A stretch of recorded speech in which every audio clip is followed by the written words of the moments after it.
Hello everyone. Today we are going to have a complete discussion on international relation question asked in 2022 mains paper. Myself Vivek KA, and before starting the discussion I want to say that in our channel we are doing a running continuously discussion on polity, history, geography, environment, all other topics. If you are interested you can check out those. Now let's get started with IR. Okay, before starting with IR, just have a few sentences on what we are going to expect from this lecture. See, before, when in 2017 or say so 2016, when I was preparing for my first mains, that time the whole construct of answer writing that was limited to test series, and anything beyond test series what we are getting was anything gyan which is given by the teachers in the classroom. Beyond that, the dynamics of test answer writing was not that much evolved. This was 2017. Now when we are preparing for somebody who is preparing for 2023 mains, it's been 6 years. Now today if a student go to the market to look at what is happening in test series industry, you can see so much of diversity. Like people have come with art of answer writing, people have come with statement like science of answer writing.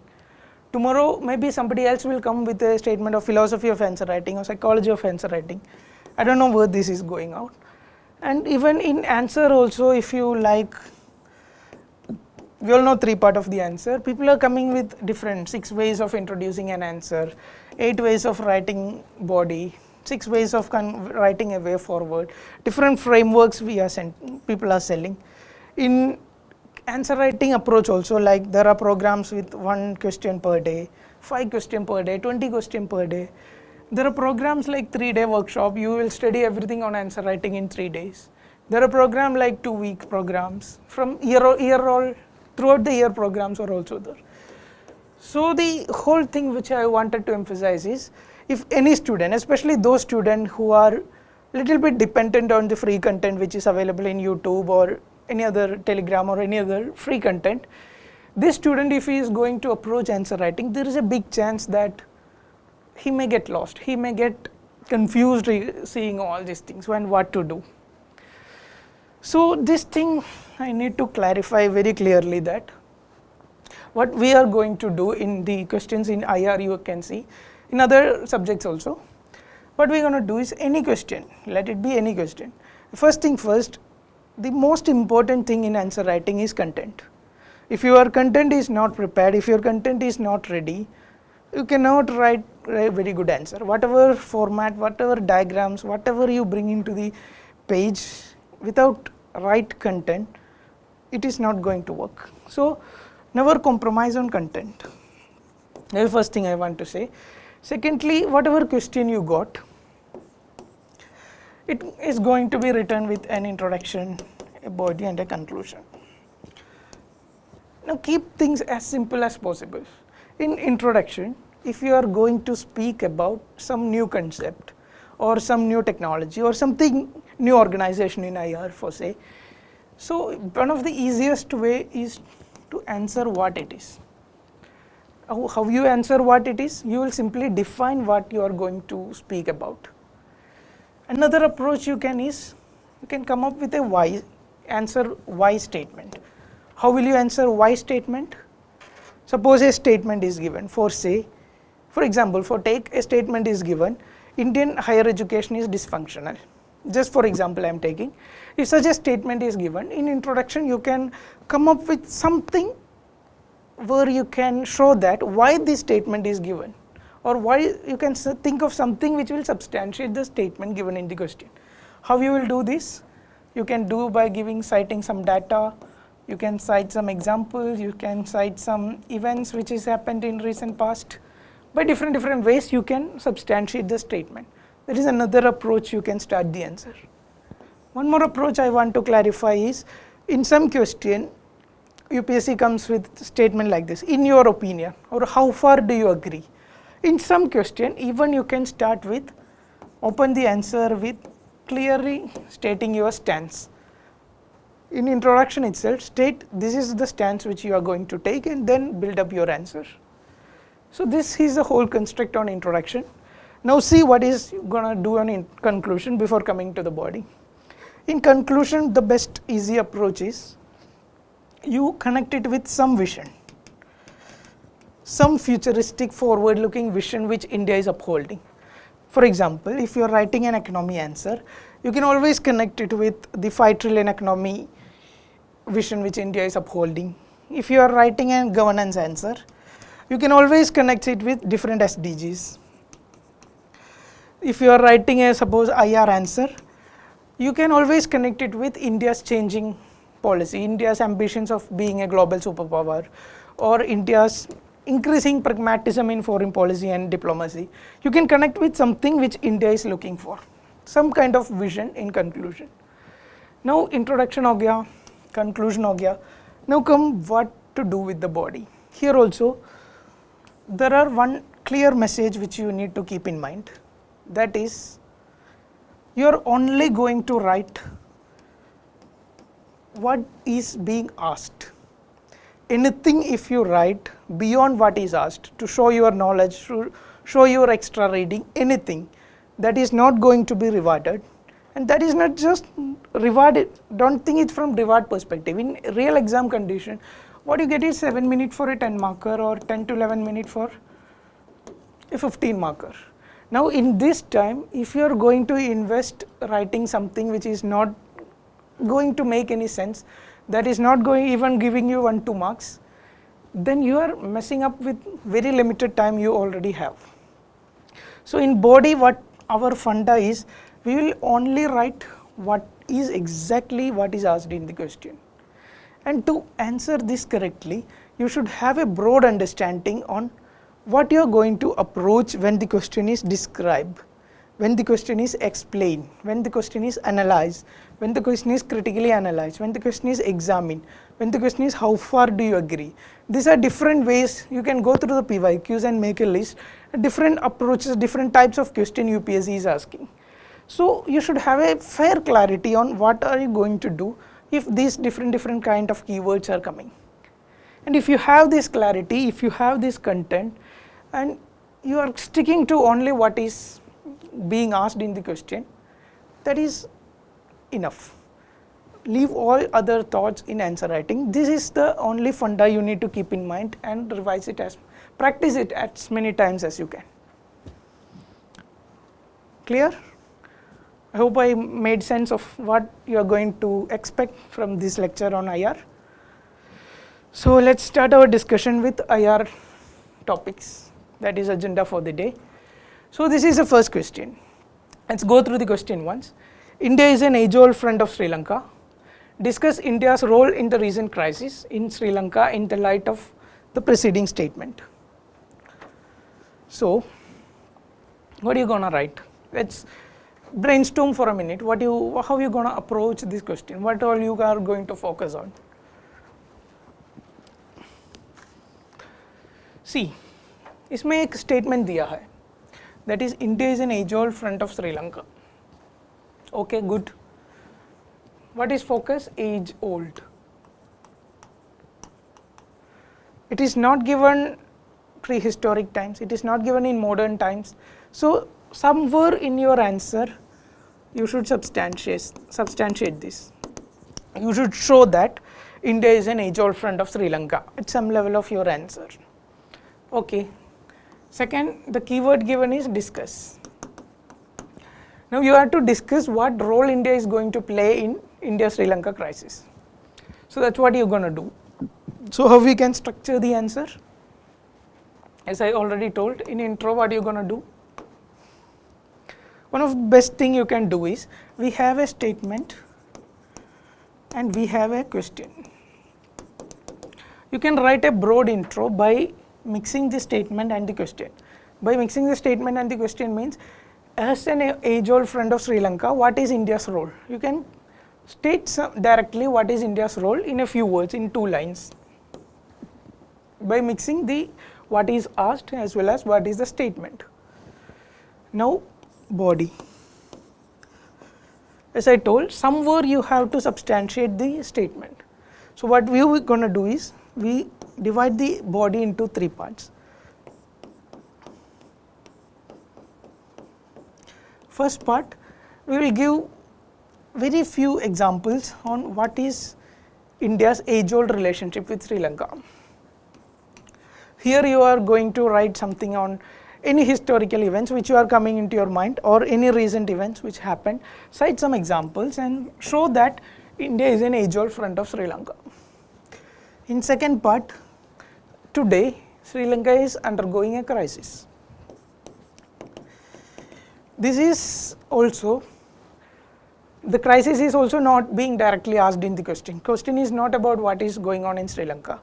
But still, if you are going to write on this in the later part of the answer, it is always good, write a few lines, 2 lines is enough, on what is exactly going on in Sri Lanka. That will show you have the depth of knowledge, you are not bluffing around, you have the clear understanding of what you are going to write next.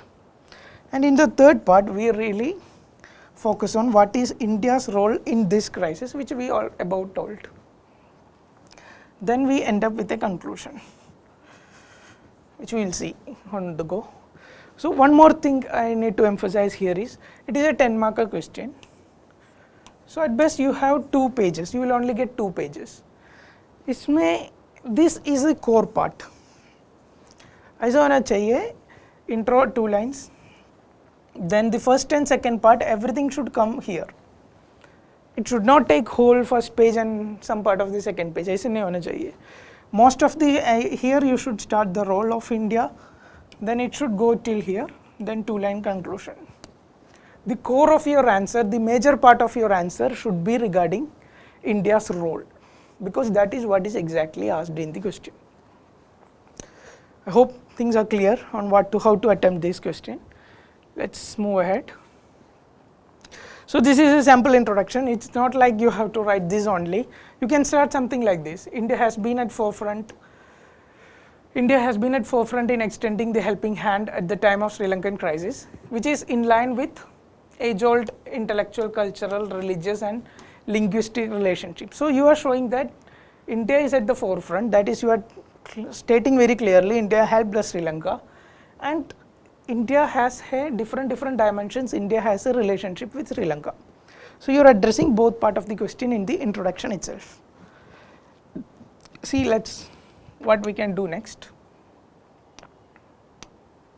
In body, as I told you, next part we are going to substantiate the statement in a very brief way. What you can do here is, you can give a heading, India as an age-old friend of Sri Lanka, and think on different dimensions. Like in cultural dimension, you obviously can think. It's not something which you prepare separately. In cultural dimension, what is India's relationship with Sri Lanka? In Ramayana, Hanuman jumped to Sri Lanka, you know the story of the Ravana. So it's Sri Lanka-India civilizational relationship start from age-old, maybe centuries or millenniums back. Secondly, Buddhism. You can think of Buddhism start spreading into Sri Lanka from very early times, 4th century BC also. If you can relate or write who is behind this, who took the Buddhism to Sri Lanka, you can cite his name. And Chola conquest in 10th century AD. Chola conquest की वजह से architectural, cultural, Tamil, lot of spreading happened during this time. So in cultural, you can think like this, and 25% of Sri Lankan population is Tamil population, which you might already see in news regularly. So this is one aspect of thinking. Second, in post-independence, how is political relationship with Sri Lanka? You can think on 1987, what happened is, there was Sri Lankan Tamil war was happening, or civil war in Sri Lanka. What India did is, India sent the military to help Sri Lankan government. And Mr. Rajiv Gandhi engagement during the time, and we have 13th amendment India proposed to has a political solution to Sri Lanka. The point I am trying to make is, you don't need to write everything of these, you don't need to keep too much of your mind into it. You should learn the art of thinking in different sections.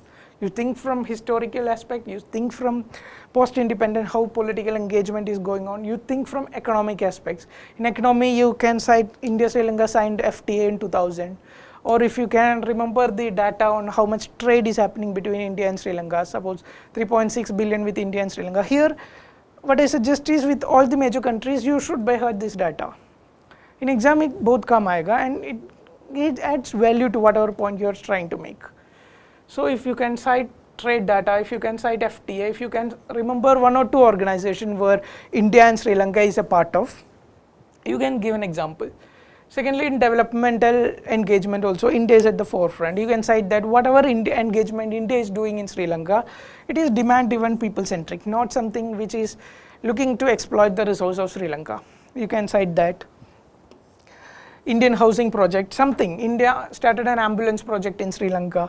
India is forefront in extending line of credits in different aspects.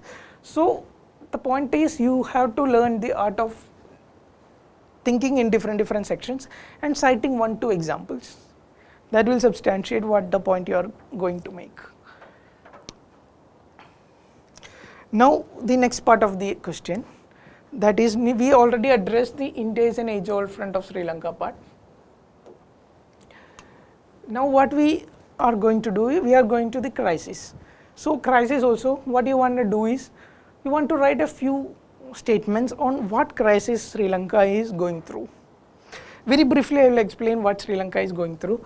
If we look at what happened in Sri Lanka, it is not just an economic problem. The whole crisis in Sri Lanka is a politico-economic crisis.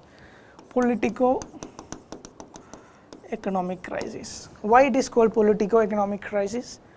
Because if you can recall, or if you might have seen in the newspapers, Mr. Rajapaksa, when he came to power in 2019, what he did was, he filled his cabinet with his brothers, with his cousins, with his family members. It was criticized that Sri Lanka is not having a democracy but a brotherocracy. So this guy, when Rajapaksa was the Prime Minister of Sri Lanka, he filled his cabinet with his members. Now what is consequence of this? Consequence of this is, whole decision making went under ad hoc. What does it mean? It means whatever the decision the cabinet is making, it is not going to have a bureaucratic control. It is not having a rational arrangement. It is not having a planning, short-term planning, long-term planning. The decision is becoming ad hoc and populist. Populist decision making, whatever people are demanding, the decision is taking based on that rather than overall planning. Now what he did in 2019, he opted for massive tax cuts. Tax cuts mean tax are reduced for corporates, everyone. It was a very populist move, people were very happy about it. Now what is the consequence of it? It is done without planning. It is not done with proper planning and understanding, and scientific approach is not followed. The consequence is that revenue, the government revenue started falling all of a sudden. Now when revenue is falling, then again government start thinking how can solve the solution. The government is not having money to make its imports, make its petroleum, make its fertilizer. All these imports, it has to come from outside into Sri Lanka, and government was running out of money. Then what to do next? Then in 2021, all of a sudden Sri Lanka went into an all organic country. It is very good idea, environmental friendly, organic farming, excellent. But the problem is, it has to be done with a lot of planning, lot of background stuff has to go inside it. But Sri Lanka gone into organic without planning, just to fill the popular demands. Now what is the consequence of this? Consequence of this is agriculture economy crashed. And when agriculture economy is crashing, food crisis is started happening. You should also see a parallel thing is happening. In 2019, if you can remember, the Easter Day bombings happened in Sri Lanka. A church was blasted, and it was one of the most major terrorist attack in South Asia in recent past. Take apart Afghanistan and Pakistan. So Easter bombing in 2019, what is the consequence of this? Tourism crashed. The Western tourists who were coming from Europe or America, they started looking at Sri Lanka with some kind of a black ankle, or they are not optimistic about coming to Sri Lanka. Now what happened is, Sri Lankan economy is highly dependent on tourism, and once tourism is started crashing, it stopped getting forex reserves from foreign tourists. Now to make things worse, in 2020 COVID came. COVID is not going to have a short term impact, it is having multiple waves. In 2021 we can see again COVID coming. So its impact on tourism industry is long lasting, maybe 2 years or 3 years. And what is impact of it? Already a food crisis is going on, already government is getting weaker, and tourism already crashed, and other troubles due to COVID, lockdown, all these things are happening. So the outcome of all this happening was severe balance of payment crisis. By 2022, Sri Lanka was having no money to repay the loan which it has taken from different bodies from outside the country. It has no money to repay the bond. It has no money to make the essential imports like petrol imports, like food imports, like fertilizer import, whatever essential, most essential, medicine import, most essential thing import Sri Lanka cannot do. Now, this is what happened in Sri Lanka, and the problem outcome is basically an balance of payment crisis. This itna aapko hona chahiye, and there is no need for writing all this story in the answer. What you have to show in the answer is, this is what is happening, what is drying up of forex reserve, running out of food, fuel, medicine, essential goods, soaring prices, inflation was at its best, Sri Lankan currency was crashing against dollar, political unrest was happening, people were coming out in street in demanding Rajapaksa's resignation. So this was what is whole picture of what happened in Sri Lanka and what is outcome of that. Now we will come to the next part of our answer, that is, what is the role India is going to play in this. Yeah, so that is crux of the answer. What role India play in this Sri Lankan crisis? We already understood what crisis is going on in Sri Lanka. Now what role India played? You should have a clarity on how to think, what are lines to think in this regard. So we will start our answer is, whenever a political engagement with India and any other country, say India, Japan, say India, Australia, we have certain set of principles. Our foreign policy has evolved over the years, it's having its own backing, it's having its own value system, and it's having its own strategies. So what are the strategies, value system which look forward when India is engaging with Sri Lanka? As you already know, Sri Lanka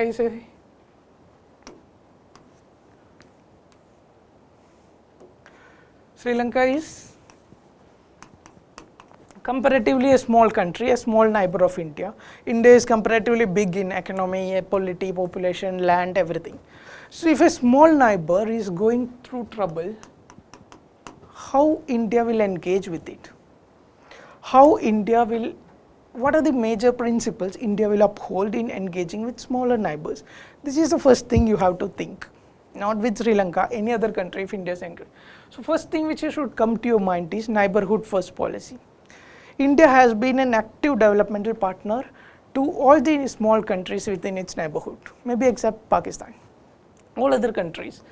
So India in Sri Lanka, if a crisis is happening, India should uphold its role as developmental partner of the country. So that is the first thing. Secondly, we will talk about Gujarat Doctrine. What is Gujarat Doctrine? Some of you might remember it. It's not something, to understand Gujarat Doctrine correctly, you need to recall something on 2015 Nepal earthquake. If some of you, I really hope some of you might have remembering this earthquake 2015. What happened? So very massive earthquake and Nepal was crashed. And India was the first responder to this crisis. India was very prompt. Within hours of this earthquake, India sent a big flight with all the humanitarian aid, with support, all the support system. India sent the aid to the Nepal first, before any other country coming to know about the crisis or starting to intervene in it. Very good, excellent thing India did. But what happened? Within few weeks, the whole good thing India did counterfeit. Whatever good image we have created in Nepal, counterfeit. Why? Because the media started involving in it. because the politicians in Nepal started taking sides. One set of politicians started to criticize India, one set of politicians started to say good about China, and it became a whole bad thing, and all the goodwill India created backfired itself. So when there was so much learnings we had a new government in 2015. So there is so much learning India learned from this experience. We can see India actually implemented in handling case of Sri Lanka. Whatever India helped, Gujarat doctrine say there should not be any non-reciprocity. Like whenever this small country have any needs, just give them that. But don't expect that they need to sign something else. This is something which is starkly opposite to how China engages with its small partners. When China come up with a plan to help the countries or make a statement on it or bail out some countries if it is going through a crisis, China come up with a set of other plans. We will help you only if you sign these. But India's policy is what Gujarat doctrine say, if a country is needing help, a small country in the Indian neighborhood, help first. Do not expect something in return. That is a policy we uphold. So in Sri Lanka, different to Nepal, how India managed is, whatever India did, India doesn't went to the media and said that we have done this, we have done that. India kept a very strong diplomatic maturity in handling the whole scenario in Sri Lanka. Secondly, all our engagement with Sri Lanka, India has kept clearly that whatever happening in Sri Lanka is internal affair of Sri Lanka. Political issues, whatever issues, it is internal affair of Sri Lanka. And what India can do, India can help as a partner. Beyond that, India cannot take sides. Whatever help India given to Sri Lanka, India is giving to Sri Lankan people, not to the Rajapaksa government or not to the party of Mr. Rajapaksa. India was not taking sides. India was very clear on it. We are not directly interfering in Sri Lanka. Whatever help we are offering to the people of Sri Lanka, and we are not taking any political stake in it. This is something which we learned from 2015 experience, and it's being readily used in the case of Sri Lanka. So these are two major principles which you can think of when India started engaging with Sri Lanka, especially in the time of a crisis. So I will say principles. That is the first line of thought you should keep in mind. Now comes the crisis management. Now we have told Sri Lanka is undergoing a crisis. What crisis it is? It is a food crisis. It is a medicine crisis. It is an agricultural crisis. It is a revenue crisis. So how India is going to engage in this scenario? You can think on this line. India was the first responder. India was sending aid and relief. India was sending food. Around 1 billion worth of food, medicine, fertilizer, everything India sent to Sri Lanka. And India, you can think on that lines. If you can cite some data, it will add depth to it. 1 billion India gifted. Then India prompted Tamil Nadu government to take upon its own to help Sri Lanka. Tamil Nadu government was sending rice, sending milk powder, so many other things, food items and medicines, generic medicines, India's. So that is how, when the big crisis happened, that is how India first responded. Now once the emergency situation is passed, the core crux of the crisis is a BOP crisis. It is an economic BOP crisis. Now how India can help Sri Lanka in this regard?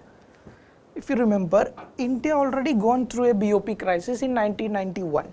We had a situation where India was not having enough money to repay its loan, service its loans, and we somehow managed the crisis very efficiently. So India already has a lot of experience, and this can come in handy in giving an advice to Sri Lanka. And you can see that India is in forefront in dealing with IMF to come up and help out Sri Lanka.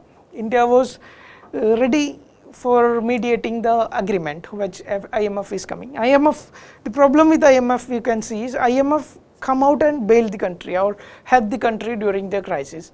But it comes with a lot of structural changes. Lot of structural changes, lot of economic changes that has to be reforms that has to be undertaken for the help to be really implemented. So in this regard, India already is a country who undergone these structural changes. So India's experience of handling of 1991 BOP crisis, this is something which is we have seen India being using it to advantage in handling situation in Sri Lanka. Second, Sri Lanka has taken so much debt from India also. So India was prompt in saying that we are okay to defer the debt which our Sri Lanka has taken from India for 1 year or 1.5 years. Good. Second, we extended a credit swap agreement with Sri Lanka, say something worth 400 million, and a line of credit of 500 million. So both these are rupee dominated. What does it mean? Sri Lanka can use this money to import or buy products from India, and it doesn't need to worry about Sri Lankan rupee versus dollar. That dynamics is going on. Rupee is crashing Sri Lankan rupee, but India is offering an alternate channel which is denominated in Indian rupee. So with this extension, it can, at least for time being, it can address its needs, essential goods needs. Credit swap agreement, this should come in your answer when you are writing. Credit swap agreement, if you can cite data, it is excellent for 400 million US dollars or line of credit of 500 million US dollars. Now, what is the strategic aspects in India? Now we have seen that principles, these are which is upheld. In economic aspect, these are which is upheld. Now what is strategic aspect India seeing the crisis? What is India's strategic role in what is happening in Sri Lanka? If you can recollect, for last decade, Sri Lanka is having close relations with China. So many ports, Hambantota, all these things are coming up, and Sri Lanka is liberal in giving the agreement, going into agreement with China, we have seen. Now, for some reason, for some really strange reason, China hasn't came to help out Sri Lanka. China hasn't came to bail out Sri Lanka. We have seen what is China's behavior when Pakistan crisis is happening. China is at the forefront to help the country. When Iran was facing issues with lot of sanctions and all, China come up and signed a 24-year-long agreement with Iran for long-term investments.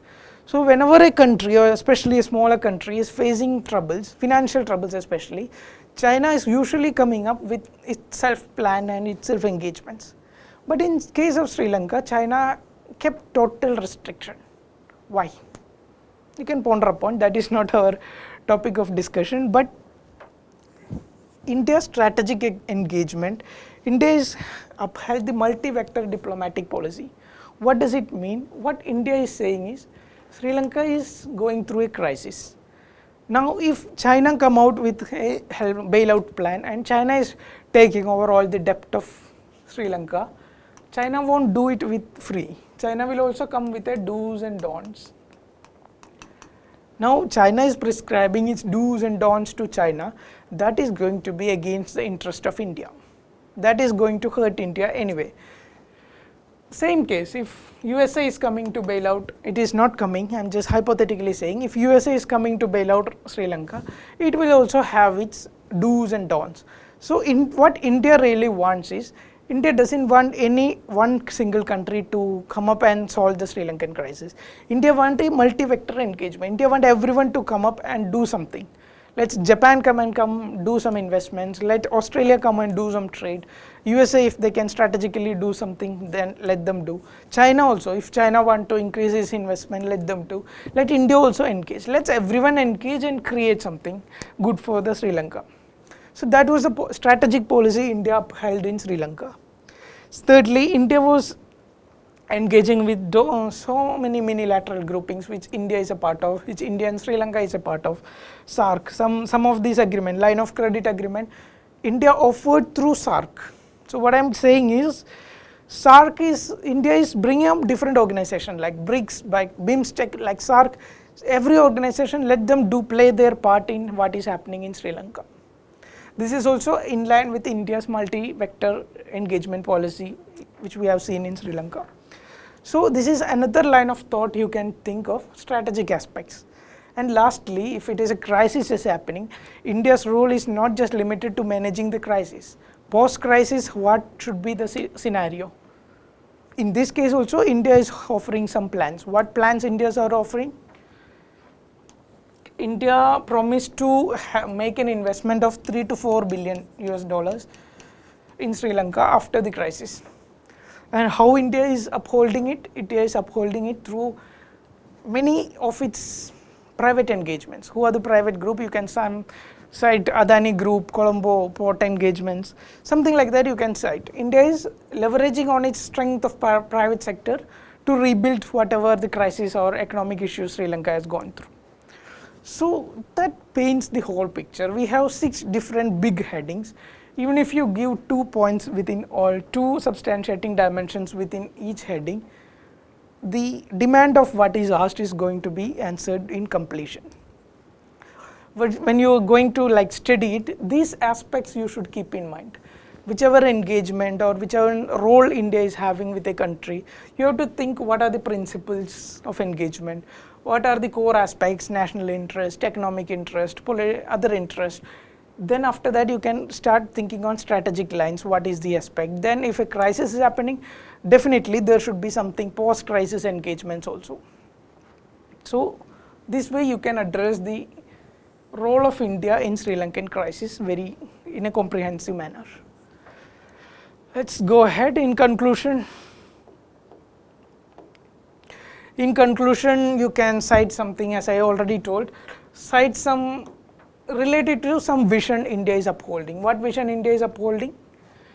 India is going to an active diplomacy. India is trying to do a very active diplomacy in the recent past, and this is what India did in Sri Lanka is an extension of that. Second, what India's ambitions of a global superpower. You can cite with what India is looking. This is India is aspiring for itself, and in Sri Lanka what you are seeing is a step towards this. Somewhat forward looking, futuristic concluding remarks you can give and finish your answer. Clear? So let's move to the next question. Yeah, take a few seconds and read the question.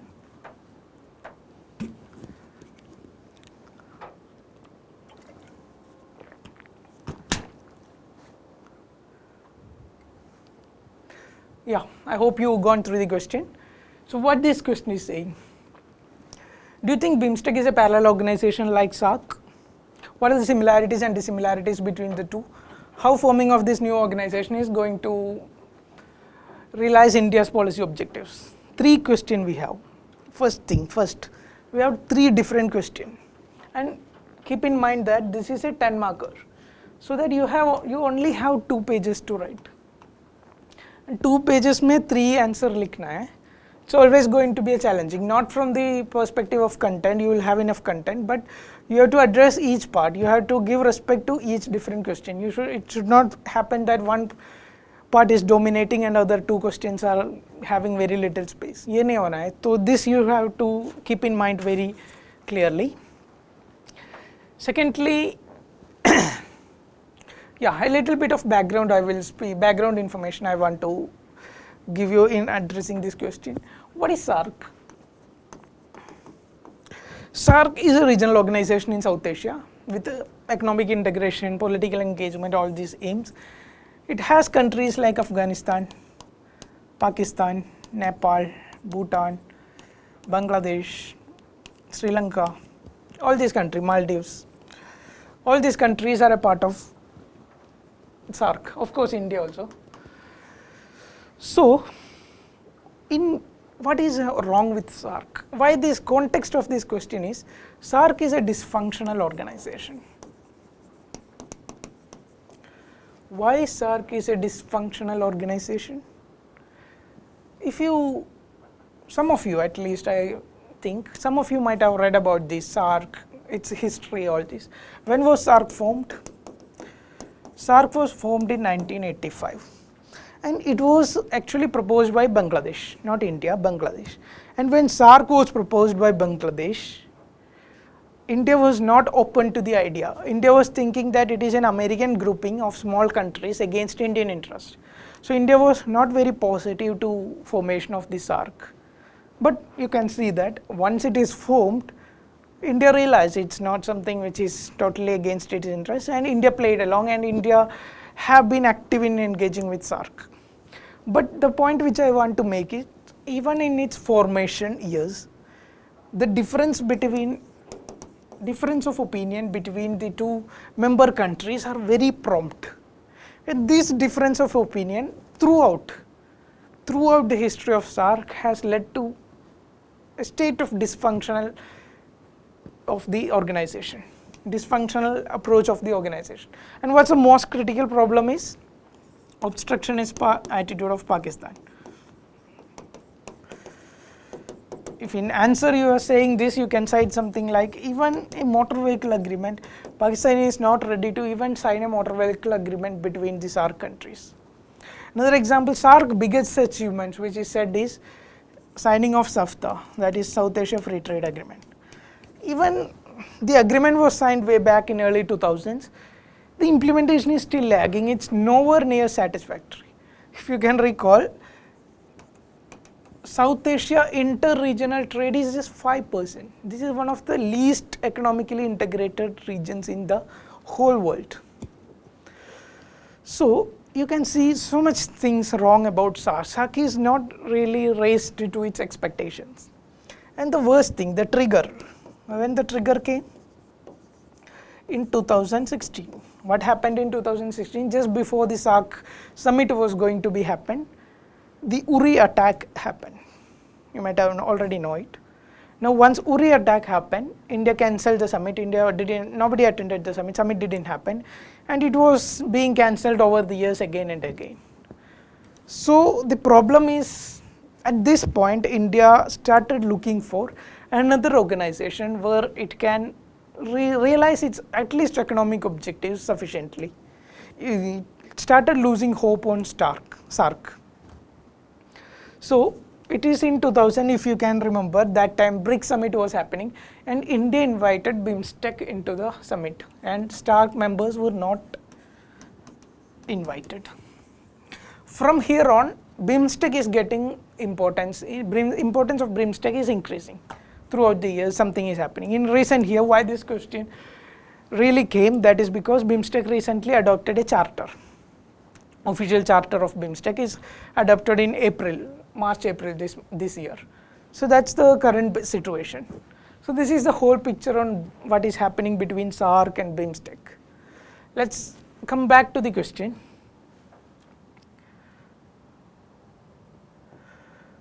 Yeah. So how would you approach this question? You just don't read this thing. How would you approach this question? I already told, we have 3 questions. And you have to write it in 2 pages. So it is always better, do not go for anything that is beyond asked. First question, if you can read, do you think BIMSTEC is a parallel organization like to SAARC? What you have to do is, you have to make your stance very clear in the introduction itself. There is no space, there is no time for writing what is SAARC, what is BIMSTEC, and do all this story. You have to hit the bullseye in the very first line itself. So what introduction we are going to follow here is, we are going to clear our stance in the introduction itself. That with SAARC, we already have a background knowledge. With SAARC being a dysfunctional grouping, India started trying to energize and develop BIMSTEC as almost a parallel organization as SAARC. So this became my introduction.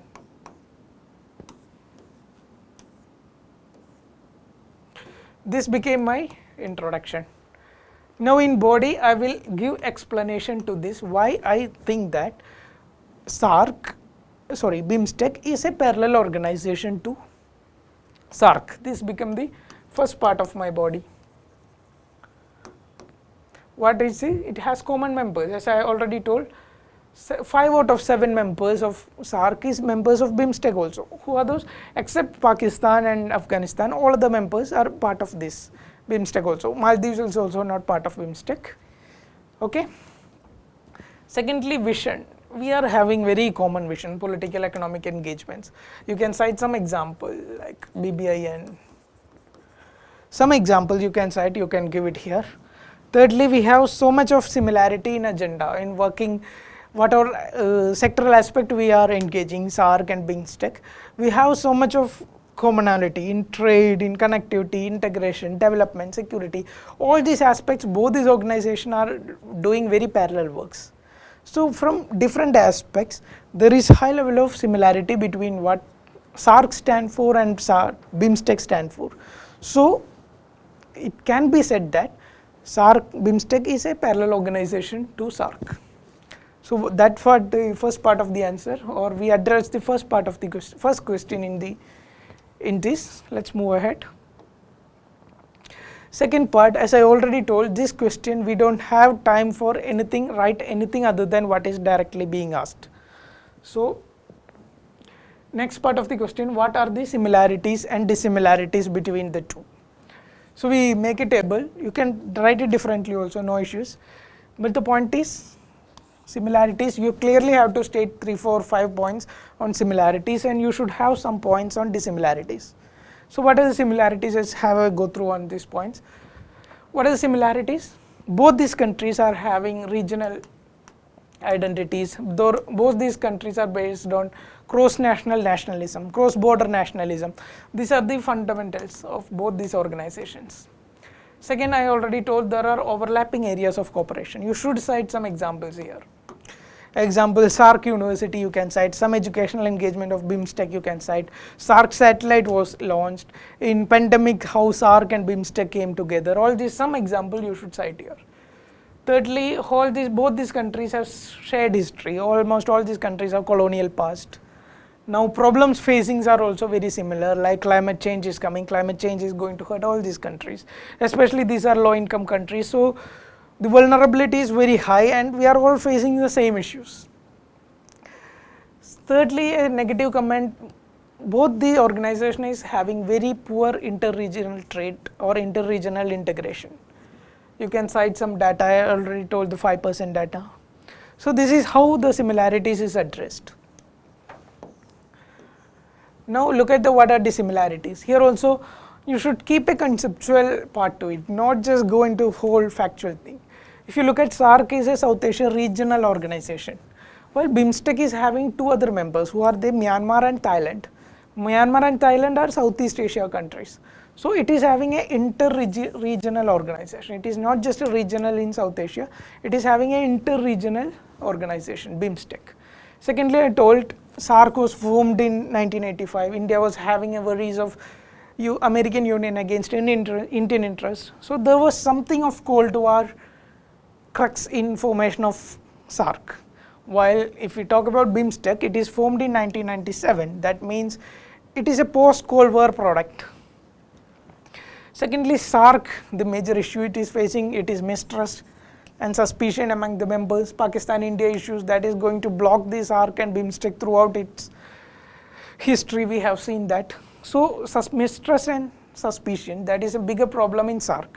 While in case of BIMSTEC, it is more friendly relations. All these countries share similar threat perception, like cross-border terrorism, money laundering, climate change. All these threats are very similar to India, Sri Lanka, Bangladesh, all these countries.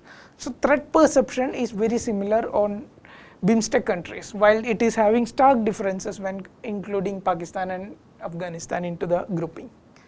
So you can cite that. Secondly, in SAARC, the power distribution is highly asymmetric.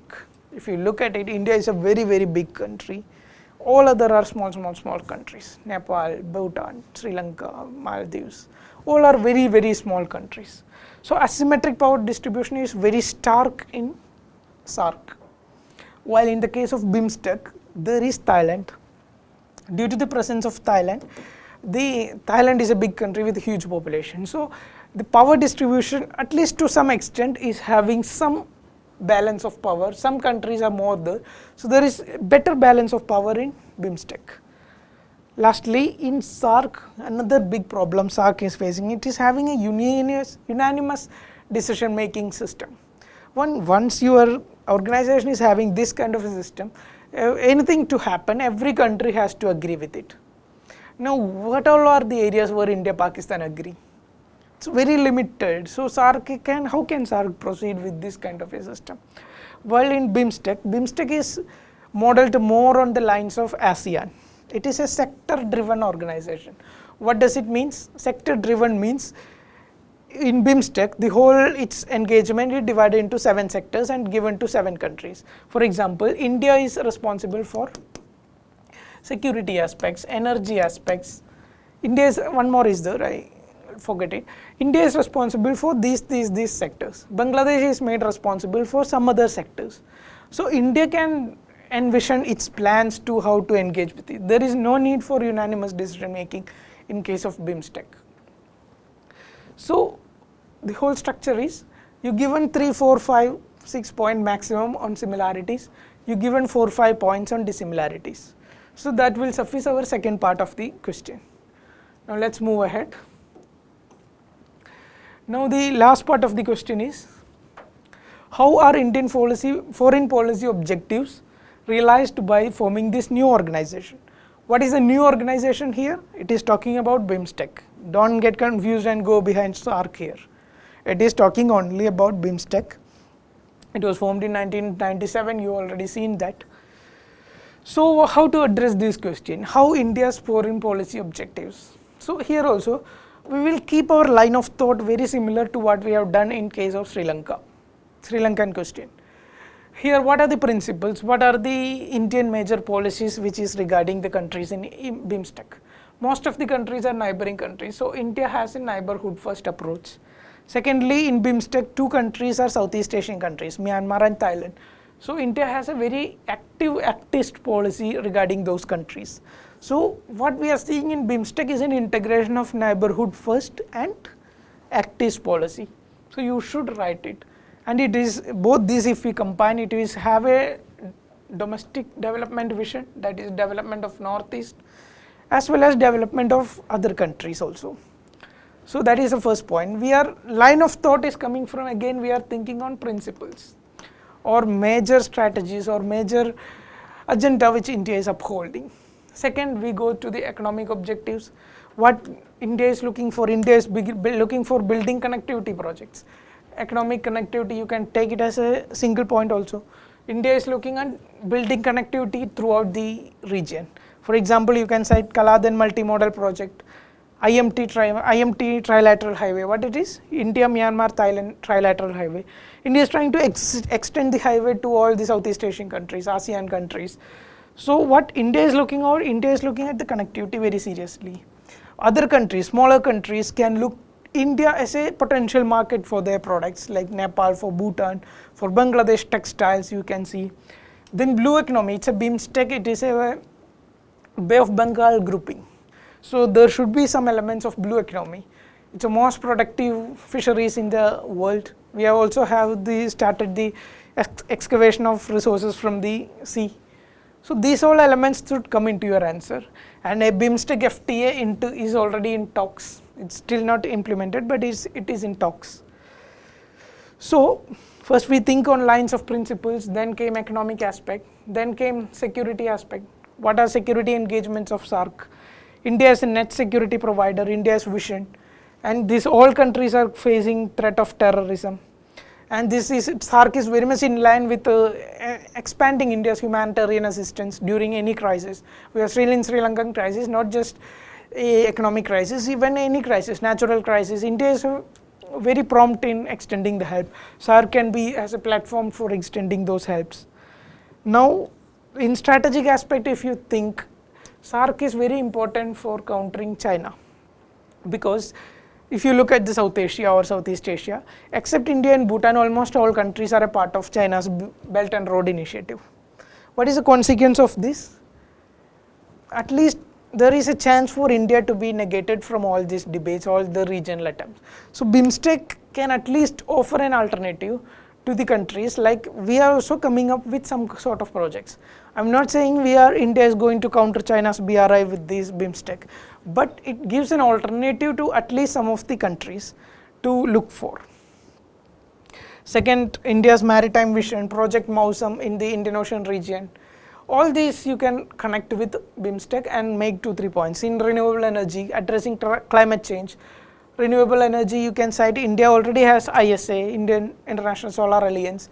So BIMSTEC can be an organization which can give an observer status in it. BIMSTEC can take up common projects within the regional projects in renewable energy. So different aspects you can connect and you can fairly address the demand of this question. Clear? Let's move ahead.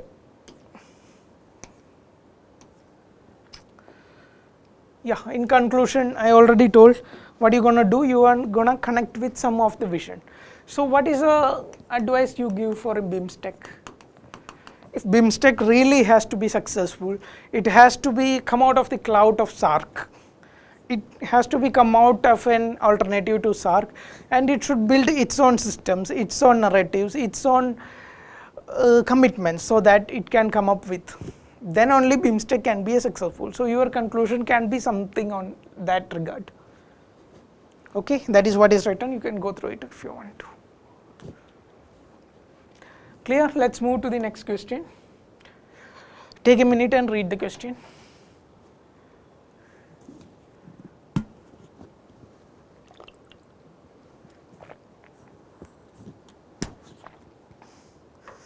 Yeah. So this is question is, how will I2U2, India, Israel, UAE and USA grouping transform India's position in global politics? So how would you attempt this question? Before coming to the answering the question, let's have a broad picture on what is I2U2 actually is. What I2U2 is, what it stands for. Now to understand I2U2, simply is an economic grouping between these countries. Good part is the countries are also given in the question, so you are not going to give so much of your brain in this regard. But strategically understand the importance of I2U2 is very important if you want to give a very quality argument in this answer. So let's understand, this grouping is proposed by UAE. Now why UAE has come up with this kind of a grouping? There are two aspects to it. Every country we are looking at from two aspects. One is economy, one is strategic. What is UAE's economic interest in coming up with such a grouping? This is seen as an extension of Abraham Accord. What is Abraham Accord? It was signed in 2020, and after signing Abraham Accord between UAE, USA and Israel, other countries, Morocco, Bahrain, all these countries are joining in it. So the accord, the Arab world, at least some countries in the Arab world led by UAE, started recognizing Israel politically. That was a political agreement. Now this I2U2 can be seen as an extension of what happened in Abraham Accord. This was political agreement. Now we have an economic deal to expand its interaction with Israel. Why UAE want to interact with Israel? Because Israel is leader in technology, leader in many aspects, in agriculture, in post-processing. So UAE want to explore what Israel has. Secondly, what it is India. India is the biggest area for investment for Israel. UAE Wealth Fund is already making huge investment in India. So India has two aspects to it. India is one of the biggest wealth for market as well as investment destination. So these are some economic aspects which UAE is looking for in I2U2. Now if you come to strategic, three dimensions you have to look at. One is Shia Sunni issue which is going on in the Middle East for decades or centuries. What is it? Shia is Muslim world led by Iran. Sunni is Muslim world led by Saudi Arabia. UAE comes here. So this is a triangular fight. There is Israel, and these three people never like each other, and there is fight throughout the history you can see. So here there is a nuclear aspect to it also. What is nuclear aspect to it? Iran is developing nuclear bombs. Now once Iran is developing nuclear bombs, Israel already has its nuclear programs. Now if suppose in future if Iran really build its bombs, then the Sunni world will be at a weaker position strategically. So UAE want to look into it. Second, what is the strategic aspect to it? I already told Abraham Accord. Thirdly, one more dimension is, this is economic also, oil. Most of the Middle Eastern countries in Middle East, they are highly dependent on oil. Their revenue, huge amount of revenue is coming from oil. As we all know, the oil cannot sustain for centuries. Within few decades, things are going solar, things are going wind, renewable energy is picking up, electric vehicles are coming up. Oil is gradually getting replaced, at least not now. Now oil is doing very excellent, but in future oil is definitely going to decline, oil market. So how Middle East will sustain, how all the countries here will sustain without oil? And UAE, being having Dubai as the financial capital of the Middle East, UAE is in a position to take lead on post-oil world. In a post-oil world, if UAE has to have a significance, or Middle East, any country in the Middle East has to have a significance, it should look to diversify its economy. And what I2U2 offers to UAE is an approach, is an opportunity to diversify its economy much beyond the oil. It's already very much diverse economy for UAE, but still that is what I2U2 actually offers to UAE. Clear? Now,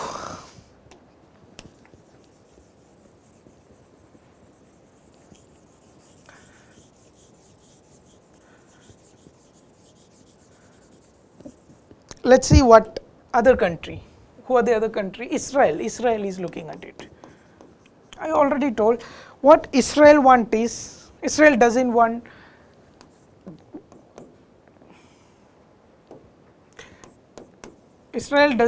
Iran to take lead of the Muslim world. Israel is okay with side with the other side, with Saudi Arabia or with UAE. So Israel, one way strategically, it want to go against Iran.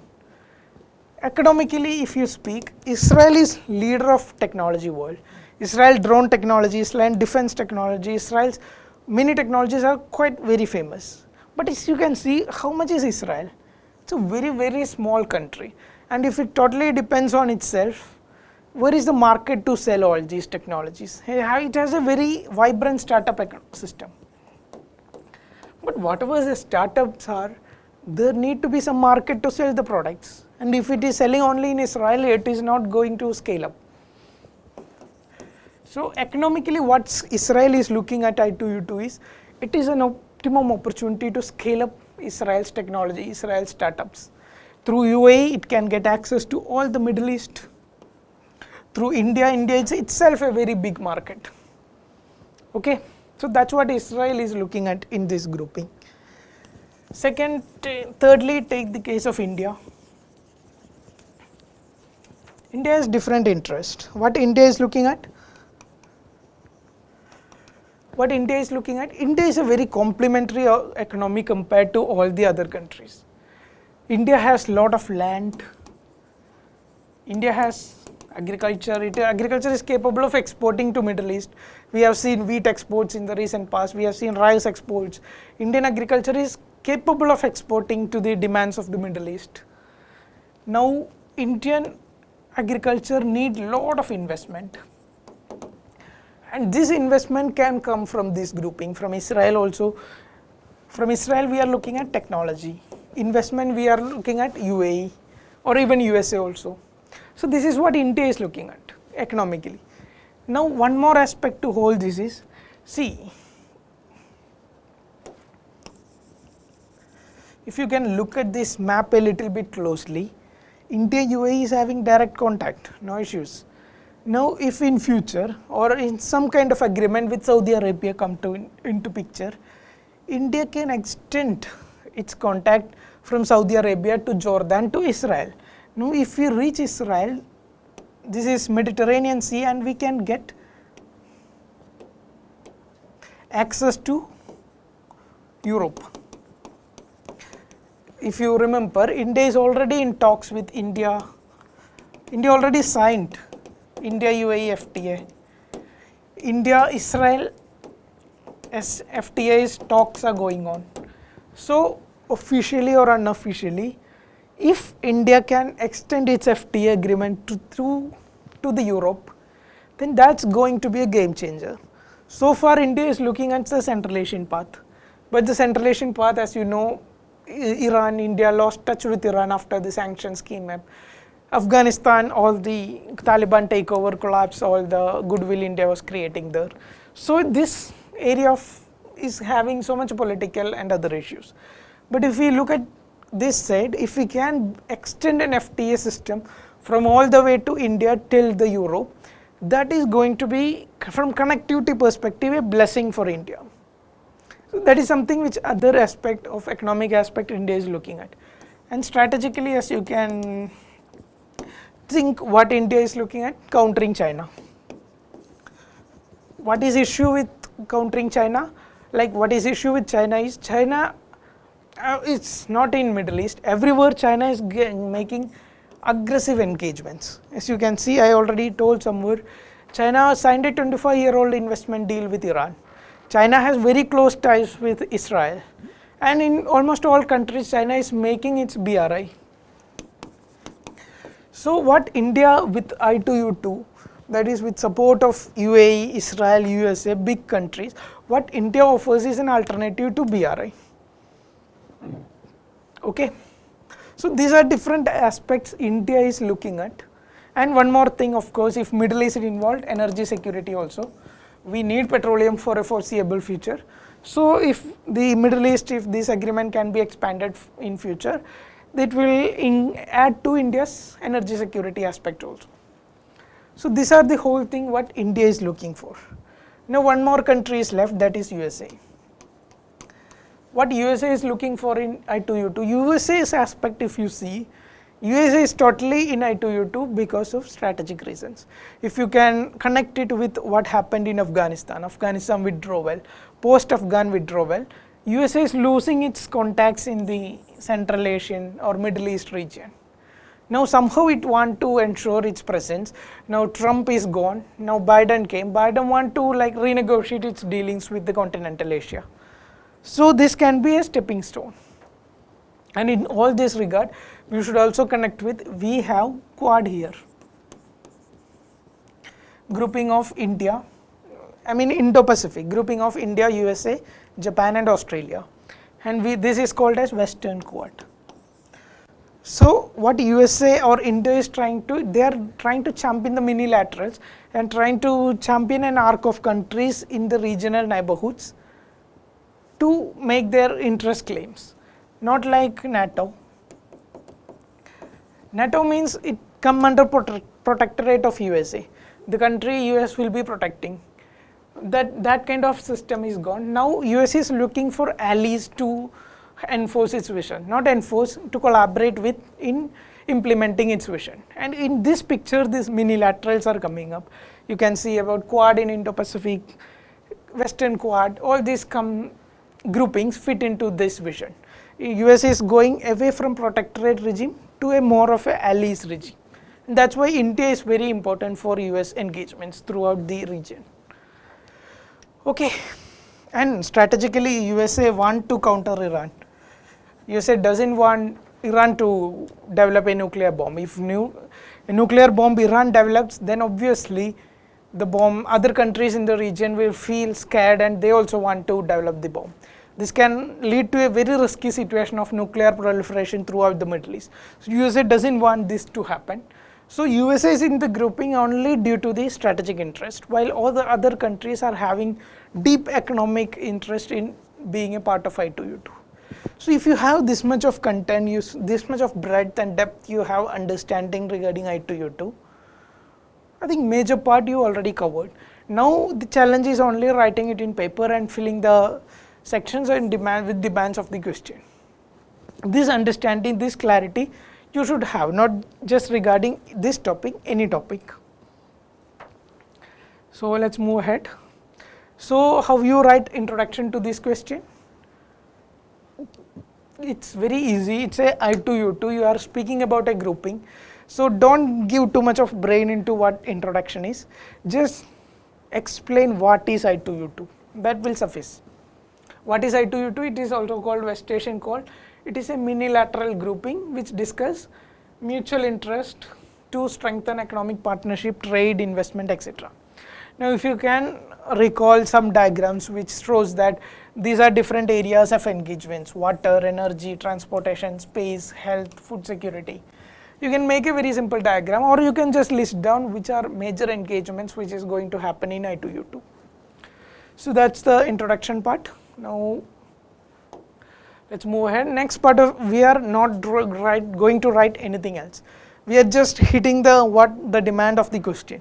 What we're going to write is, we are going to only see how will I2U2 help transform India's position in global geopolitics. That is only what we are going to do.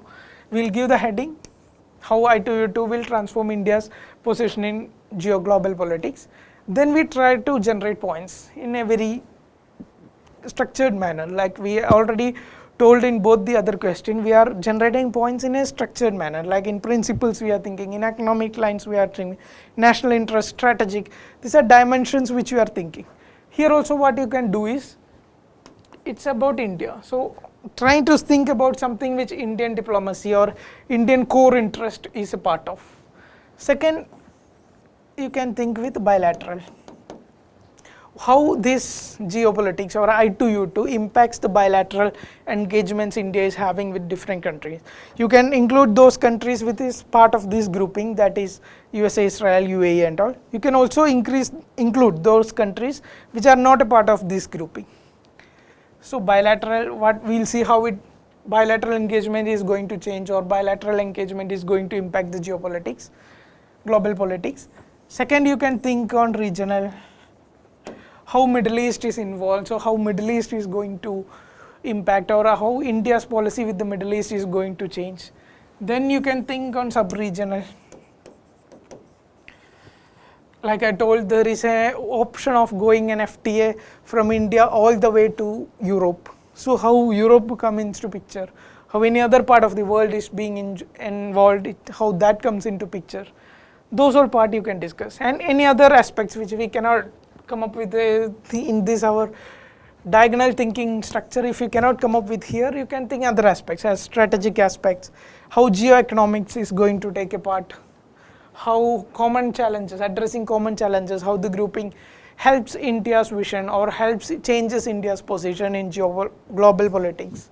So these are different line of thought which you should keep in mind while answering this, generating answer for this question. Now the next part, as I already told, we already have a what to think. Now just generate points and substantiate your answer. Suppose Indian engagements. So far Indian diplomacy, if you are at least with regard to non-regional countries. For example, what Syria was going through a severe crisis 4 years back, it's still going on. So Indian engagement, if you see, it is very passive. India may pass a comment on humanitarian aspect of what is happening, but rather than that, India is not at all involving in what is happening. If India is till recent past, not now, till recent past, India was keeping an equal distance between Israel and Palestine. If somebody from India is visiting Israel, that guy will also go to Palestine just to balance the relationship. But this era, India is coming out of this era. India is now following an active diplomacy. India is transforming itself from a passive to active diplomacy, and I2U2 can be a beginning of that. Quad in Eastern Pacific or Indo-Pacific, you can see Quad engagements. You can relate with this. Quad engagement is giving India strength to how to engage within West Asia. All these linkages you can think of. Second, in bilateral, how this is going to see, India is having a Indo-Pacific policy that is very much in line with USA. India is major defense partner. India is having close ties with USA in Indo-Pacific. At the same time, in continental policy, in continental Asia policy, India doesn't have much of any neighbors or friends or allies in this region. So this is something which India need to counter.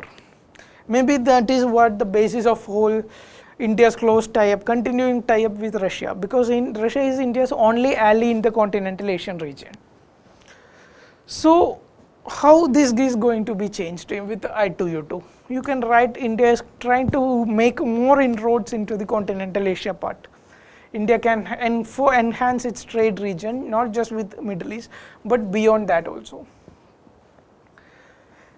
Then how Israel, UAE, see, India is the only country that can engage with very, very diverse partners. India can engage with Iran. India can at the same time engage with Saudi Arabia. India has no issues in engaging with Israel. So diplomatically, if you are speaking, India can engage with Russia as well as USA. Diplomatically, if you are speaking, India is the only country in the world with a position of having an openness to engage with all partners. So this can really, if this I2U2, India can somehow negotiate a decent relation between Iran also, or if somehow India-Iran trade tie-ups or other tie-ups, if that can be picked up, then that's going to be a real game changer throughout the geopolitics of Middle East. So yeah, India's engagement, India is now in a position, till now India was highlighting the position of dehyphenated policy. Whatever happening, we will keep a distance. Now India is moving ahead from that to a very active engagement. India can bring in Iran maybe tomorrow. India can bring in relationship with Central Asian republics and connect it with I2U2. We have Ashgabat agreement in Central Asia. So you can think on that lines, connecting Central Asian engagement with I2U2. All these are probable possibilities in the future, and all these can really help India's position in global geopolitics. Strategic, I already told, countering China, you can put that points. Unilateral engagements from Quad to Western Quad, something IPEF is coming up. So many regional engagements are coming up. So India can champion this. Secondly, geoeconomics, energy security, I already told. Investments, tech sharing, push for BTIA, all these dimensions we already discussed. So you can think on these lines, and it's very easy to generate 2-3 points on all these headings. Common challenges, International Solar Alliance, you can bring in CRDI, you can bring in One Sun, One Grid initiative, you can bring in CDM like mechanisms to implement in other countries, smaller countries at least. So all these dimensions, India's engagement with the world is going to be enhanced, or India's engagement with going to be more active. India is going to play a proactive role in whatever is happening in different parts of the country. So in that fashion, you can write a conclusion that I2U2 is somehow transforming India's approach to foreign policy into a very forward-looking, very active, proactive and pragmatic approach to Indian foreign policy. In that remarks, you can conclude the answer. Okay. By this, I hope I address the demands of the question. The key things to keep in mind is, don't write too much on I2U2, don't write anything which is not relevant here. Just write how India, I2U2 transform India. Maybe the body will having only one heading, it's okay. You have only to write that only. You don't need to make artificially 2-3 headings and do all the jugaad. It will work with this also. One heading is enough. It is addressing the demand of the question. Go with one heading itself. Okay, fair enough. Let's go to the next question. Take a few seconds and read the question.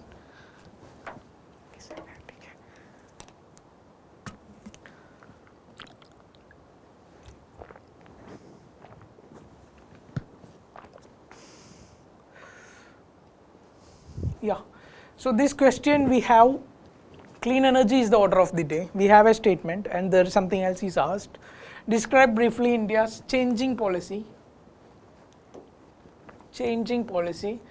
towards climate change in various international, space is not there, various international fora in the context of geopolitics. Okay. So how are you going to approach this question?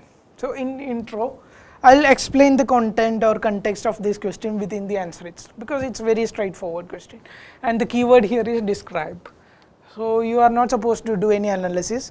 You are only supposed to show exactly what is India's changing position with regard to climate change. So how are you going to intro? You have a statement given, clean energy is the order of the day. So you can give an introduction. The best way is give some substantiate. Answer the aspect of why this statement, give some examples, give something which will substantiate this statement. That way you can address the intro part. In body, in this question also, you can have only one body, because we are only supposed to describe India's changing policy. And here you can have divisions. India's first policy was like this, next India became like this, next India became like this, and now India is like this. That division you can give. Beyond that, the answer doesn't demand any other section or even doesn't demand any other analysis. So don't do that. In conclusion, we will come up with some vision, we connect with something and conclude the answer. So very simple structure, very easy to understand question. But this question difficulty is you need some clarity of concepts to really answer this question. If you answer this question purely from what is current happening or what is India's current stance on climate change or clean energy, that is not going to fully substantiate this question. So you need some clarity, we'll explain it within the answer. You need some clarity on how India's climate policy evolved over the decades and what it is today. This evolution clarity you need to answer this question. Okay, let's move ahead. Yeah, so in introduction, what we are trying to do, we are trying to answer why. Yeah, we are trying to answer why. Climate change is rush to clean energy, redefine present day politics, and is why climate change, all these talks are, or climate change is order of the day, because it is the biggest existential threat before humanity. Climate change is the biggest existential threat. That's why this is order of the day. That's why it is in talks everywhere. You can give one example showing why climate change is a big threat. QChamp, even a strategic organization with like Quad is having some basic part of the grouping too for climate change. Any other organization is you took, it will have some talks or some agenda or some working paper going on regarding climate change. So you can cite some examples, some organization example, and due to that's what we are going to do. We answered why this is on talks and we given an example. That will suffice in introduction. Let's move ahead. Now we are trying to see what is India's climate policy throughout the years. Okay, so was first phase, it is in 1990s. In 90s what was happening, if you can recall, it is in 1992, first Earth Summit happened, UNFCCC was formed. Now UNFCCC was formed, of course India is a part of it. Now what is the UNFCCC next major thing they come up with is Kyoto Protocol.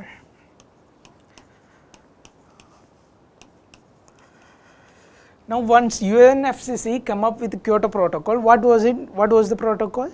It was simply giving specific targets for developed countries. Countries should achieve these targets. If they are not able to achieve this, they will be penalized.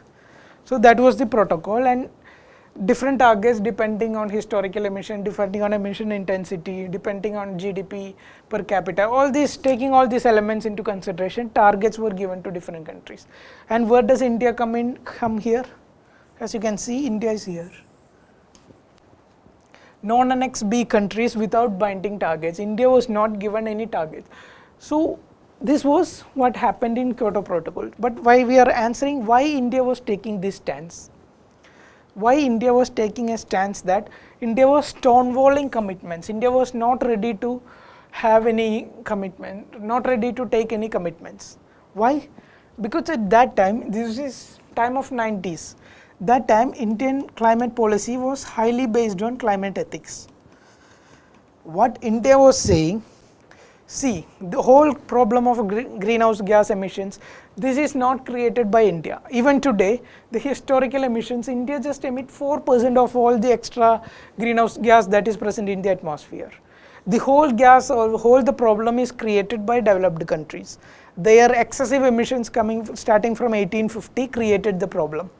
So it is not India's responsibility to solve the problem. It is the responsibility of the developed world to solve the problem. India is not going to take any binding commitments. India is not ready for that. That was India's stance during 1990s. And its best example is Kyoto Protocol. Climate ethics, you can say historical responsibility. This led to North-South divide.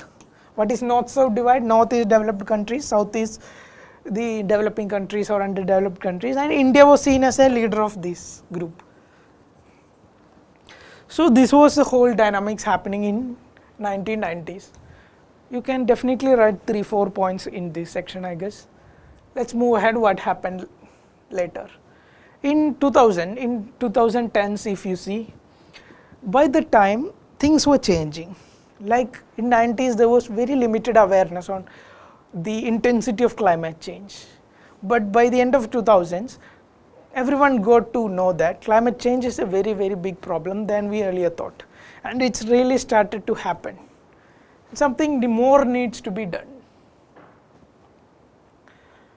Okay, then it is that time, and one more thing I want to add to hold this talk is, during 90s India's major policy interest was energy security. India was not really looking at energy, clean energy or white energy, blue energy. India's policy focus was highly focused on energy security. We are a growing economy post 1991, our economy and energy demand is exponentially going up. So energy security was the key focus of India's whole happenings in 1990s. Now come to the other slide, in 2000s, late 2000s, क्या happened? This time the awareness started building up. One is awareness. Second, climate vulnerability is becoming a major problem. Thirdly, one more thing is happening. What is it? CDM. Kyoto Protocol, this is a clean development mechanism under Kyoto Protocols. Under this mechanism, developed countries like USA or European countries, these countries are coming and investing in developing countries like India or China or African countries. Why they are doing it? To meet their commitment requirements. If they suppose an industry, cement industry in Germany and cement industry in India, if in order to meet the requirements for Kyoto Protocol, Germany want to check, suppose some amount of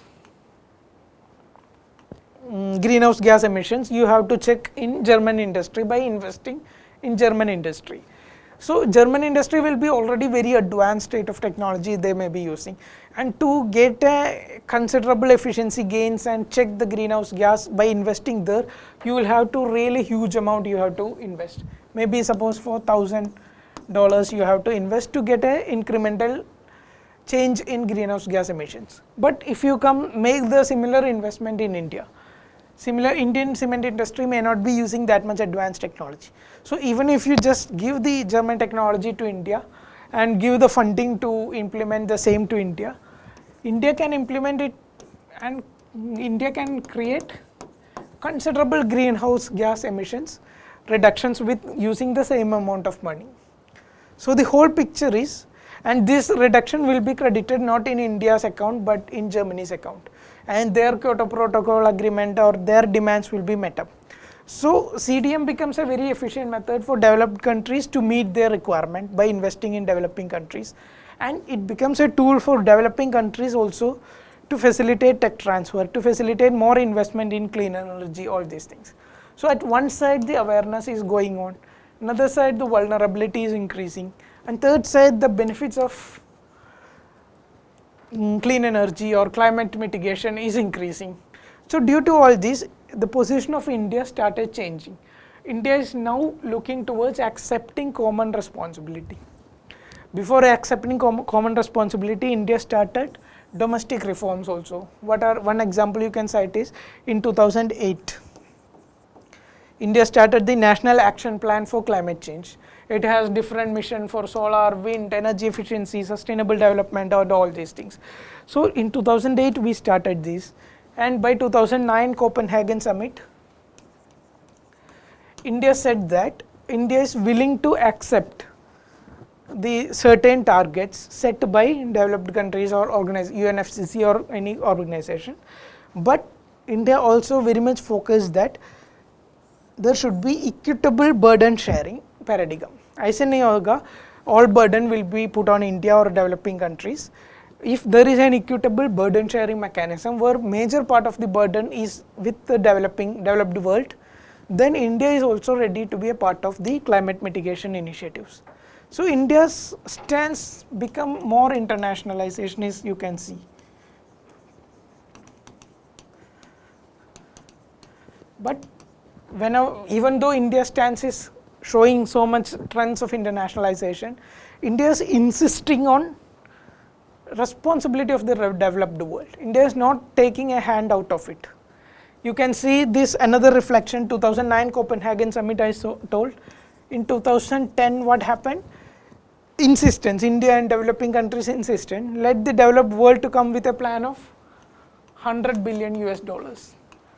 100 billion US dollars per year transfer will be made by developed countries to the developing countries every year from 2020.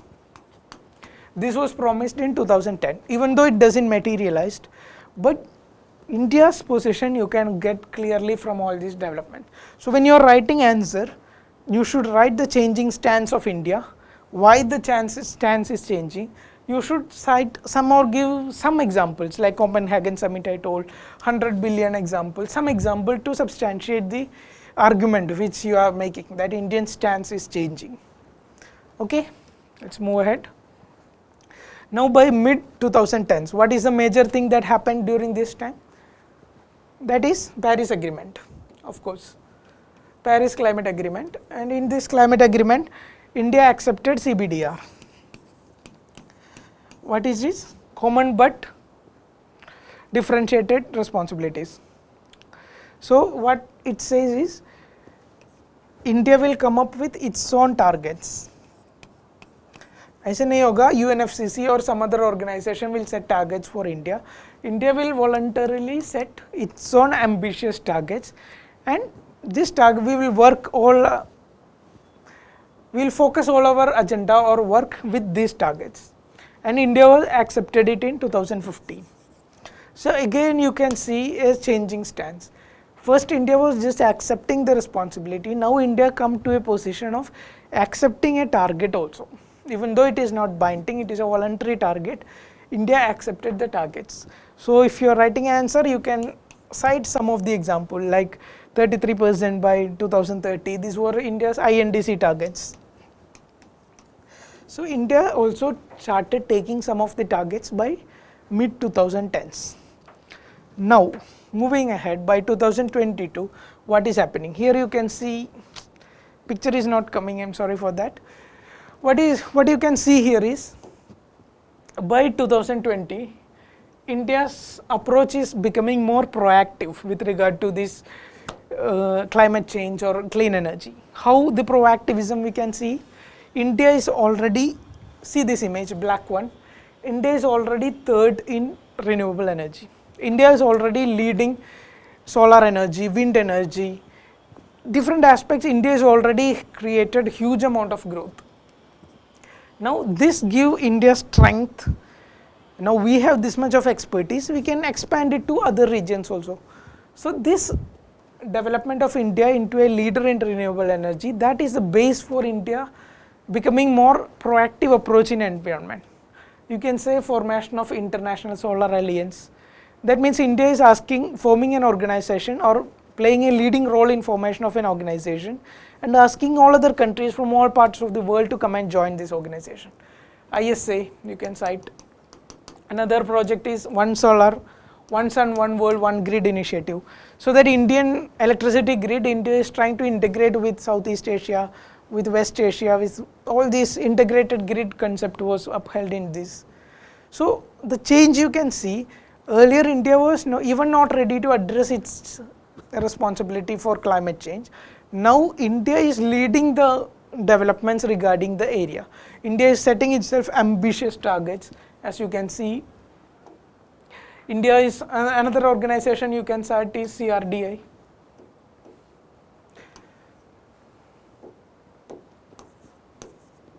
Yeah, CRDI, another organization you can cite, and that is also India played an instrumental role in formation of this organization. And Glasgow, this is India's Glasgow declarations.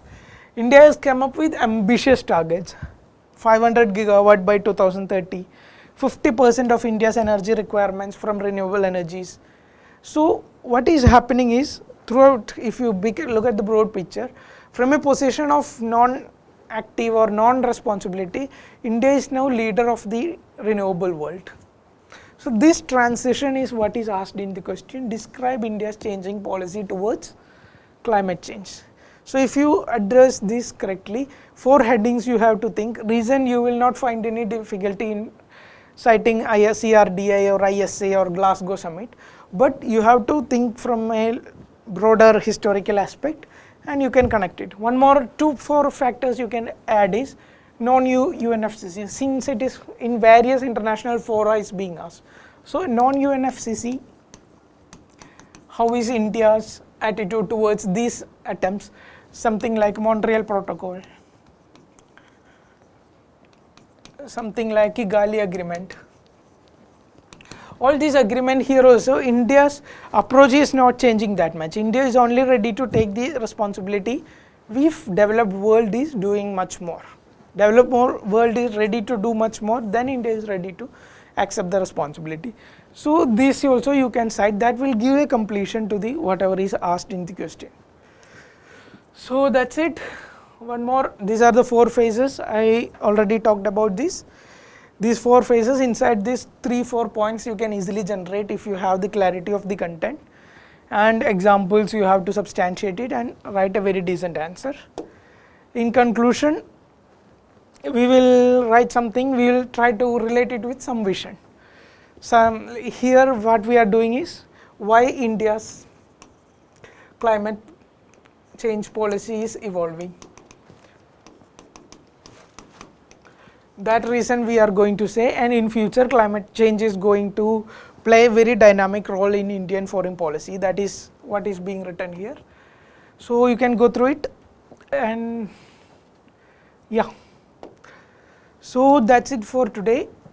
I hope you have gone through, I have done justice to all the question. I hope you have learned how to approach the question. I hope you got a very brief understanding on all the concept that is being discussed here.